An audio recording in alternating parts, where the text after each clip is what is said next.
Welile Mchunu usekhwele wadilika komunye-ke wabasakazi bokhozi FM emva kokungavumelani-ke nomhleli womcimbi. Welile lapha uyazi kulo mcimbi kulo mcimbi kaBhubesi osemandeni laphana ngomhla ka-17 khona bathi ngeke niqhathe noZimdollar uyabona estage ulibamba uhlelo noZimdollar nifike impela nishayeke nje kanjena zaphelela khona nizotrendisa lo mcimbi kukhulunywe ngawo nifike nje nigqoke kanje khona ngempela leli thimba belisho nathi awukhulume nomngani wakho Welile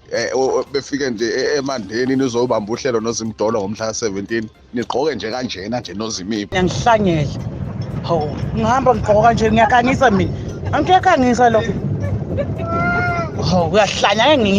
ngisebenzile masimba mina ngigqoke kanje ubaqoke lo phakeliswe angiphakeliswe thatha uzodwa odumo niqashe yena nimqashe noZimdollar ngoba bahamba ngeinquza bobabili angihambi nganquza mina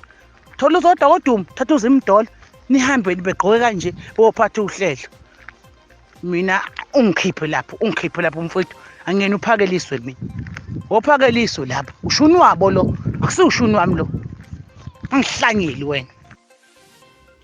Lo wayengumengameli we-ANC uJacob Zuma Gedleyihlekisa Zuma uthi emva kwenkomfa-ke yokukhetha ukholo ngonyaka ka-2017 kwehlile kukwesekwa kakhongolose nokuphinde kwagqama kakhulu okhethweni lohulumeni basekhaya. UZuma unxuse amalunga lenhlangano ukuba aqhubeke nokweseka leli qembu ukusho lokhu ngenkathi-ke ukhankasa ku-Ward 5 eMthonjaneni njengoba-ke kuzoba-ke nokhetho